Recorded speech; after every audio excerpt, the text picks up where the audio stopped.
Good morning! It's a beautiful sunny day in Sri Lanka and we have travelled 2 hours from Udawali National Park to Marissa, a lovely beach town on the south coast of the island.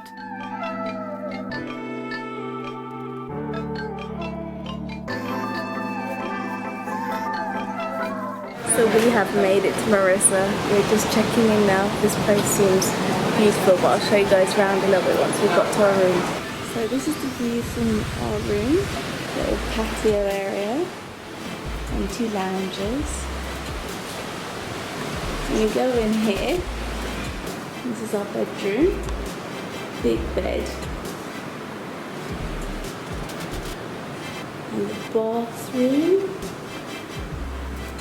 Here you got sinks, loo, shower. Here's a little garden as well there. So this is the perfect spot for us to finish our Sri Lankan adventures. So we're here for 2 nights. It's air conditioned, and with a view like that behind me, what more could you ask? You can get that fresh sea air and hear the ocean. I'm just looking forward to chilling and relaxing. Okay, ready for the all important bed test? You ready? Haven't done this in a few days. Now, despite the sound, it's actually really comfortable. I think it just wasn't prepared for me. After rolling around on the bed, we decided to go and explore. It's a little overcast, but the day is still young.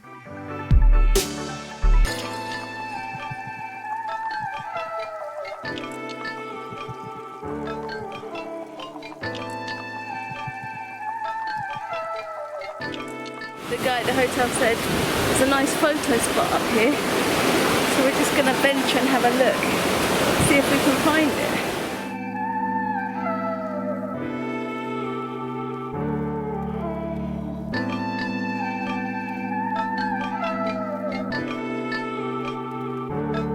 Sadly, we couldn't seem to find it. This area of coastline is pretty cool, with lots of sea turtles, and Mirissa Beach is only a kilometre away. After we explored, we hopped in a tuk-tuk and decided to travel out to Galle, which is an hour away from where we're staying.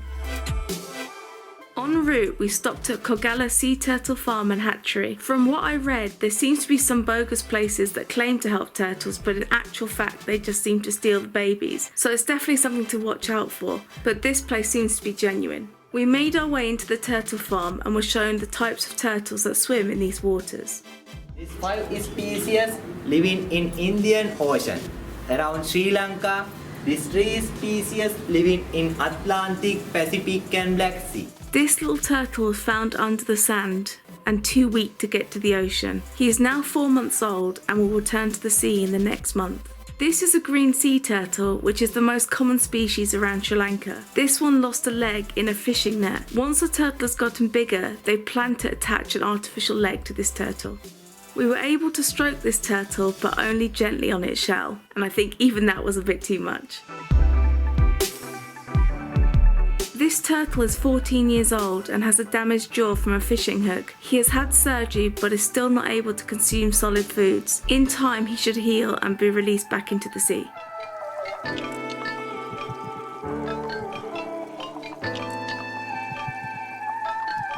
This is the hawksbill turtle, a beautiful turtle which is now on the endangered species list. It can swim 20 kilometers an hour. This poor little turtle was damaged in a boating accident and the shell got split. They use special glue to repair the shell and they treat with calcium. Hopefully he'll be back in the wild soon.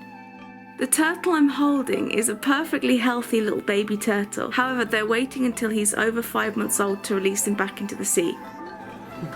So cute.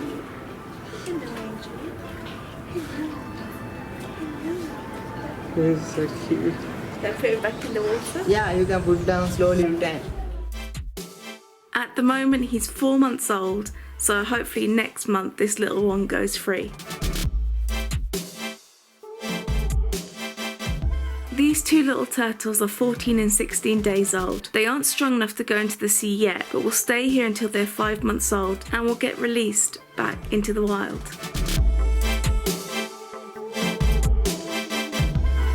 These 2 two little turtles both had boating accidents and sadly lost limbs. They both have issues with diving as there's air trapped in the shell, which apparently takes a while to release. Hopefully these little turtles will be able to get artificial limbs and put back into the wild. One of these turtles is actually an albino turtle, which is a 1,000,000 to 1 chance. This turtle has consumed plastic and is completely swollen. It now can only float and not dive, which not only makes it a target, but it makes it unable to feed. If they were to operate on this turtle, it would likely die, so they plan to dissolve the plastic in the stomach over a course of medication, and hopefully after 5 months or so, it can go back in the ocean. It's really awful to see the damage that plastic can do to wildlife. This one lost an arm and a leg in a fishing net. They are waiting on funding to get artificial limbs, so hopefully this one can get treatment he needs soon and go back into the sea. So this is like a turtle sanctuary where they have projects to kind of like protect the turtles. They release about 70,000 into the water every year, and they kind of take in injured turtles that have had injuries from fishing nets and things like that. So it seems like a good thing that they're doing here. Hopefully these little guys will all go back into the ocean. Some of them are going to hopefully have some prosthetic limbs put on as well. When that little baby's strong enough, maybe next month or two, it'll go back into the sea. Turtles can lay anywhere between 100 and 180 eggs in 20 minutes. This little turtle lost an eye with a fishing hook. It's healing nicely and should return to the sea in the next 2 months.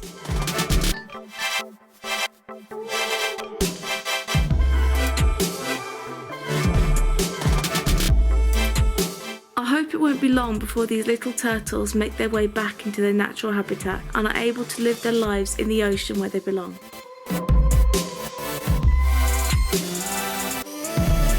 Our next destination was Galle, a beachside city on the south coast of the island. Steeped in history with its Portuguese ruins and iconic white lighthouse, it is definitely worth a visit. So we're here at Galle, which is about an hour from Marissa, and we're just going to chill out here, maybe grab a cocktail or something. And I've got permission to fly my drone in this area, so maybe I'll do that as well.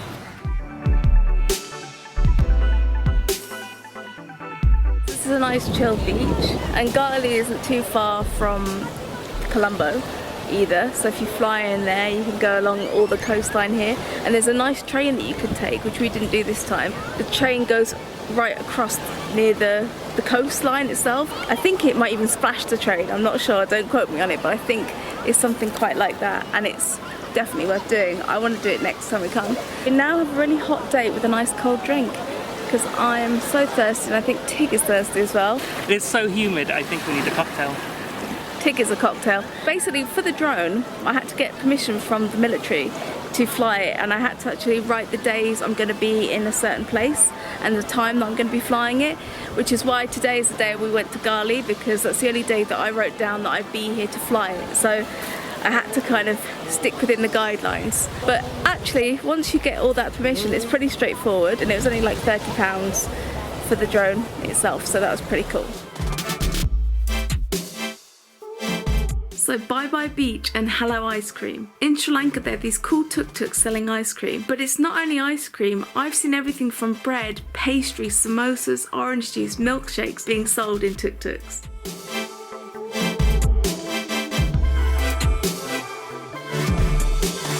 So Tig has a cheesecake one, and I've got a chocolate one. Got ice creams, and we're just chilling on this lovely cliff top. So I've cut my leg quite badly. I seem to always do that when I'm by the sea. What's wrong with me? Is that not the face of someone loving their ice cream? Anyway, after those tasty ice creams, we hop back in the tuk-tuk.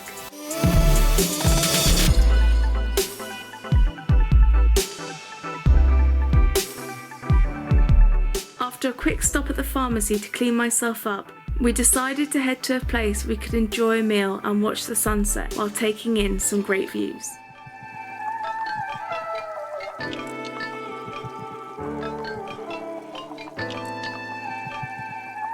Okay, so we're up at the top this amazing view. And you can just see all around Galle.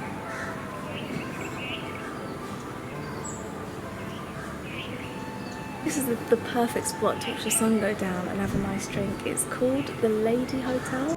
No, Kate, it's actually the Lady Hill Hotel. And we just thought we'd go for it because we were looking for someone to do a nice cocktail, and also we wanted to get a nice view of Galle, and this has amazing views, so this is where we're going. This is where we are. This is where we picked. I don't know what I'm saying now, but yeah. But I wanted to show you Tig's arm in a fascinating turn of events. Look at it. Look how burnt his arm is. You only see the difference when you compare the two. I know. I have this sudden intense tan on my arm. It's really burnt. That one is burnt. That one is not. I decided to go for the classic Sri Lankan omelette and chips, and Tig had an amazing sizzling dish. Ooh. Thank you. And what was the name of that dish again? Sizzling prawns with butter mushrooms. Wow. Shall I try one? Oh yeah. Look at that. Sri Lanka is a place to come to see.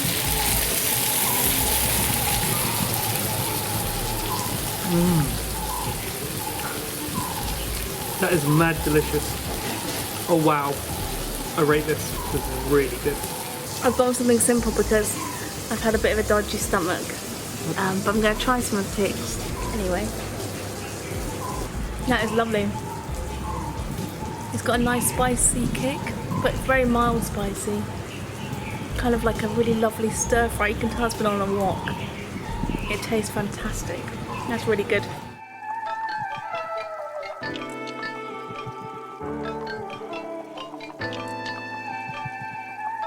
So the food was really, really good, really tasty. And we're just going to sit here, finish our drinks and watch the sun go down. What a beautiful location for a restaurant, honestly. Can't get better than this, lads. Look at it, it's just completely panoramic and beautiful. We are both feeling so blessed right now to be in this amazing country. The sun set and we hopped back in our tuk-tuk and made our way back to the hotel. An amazing first day on the southern coast of Sri Lanka. I love this part of Sri Lanka, especially at night. I can't explain it, but it feels so warm and welcoming. A really, really cozy, lovely beach vibe.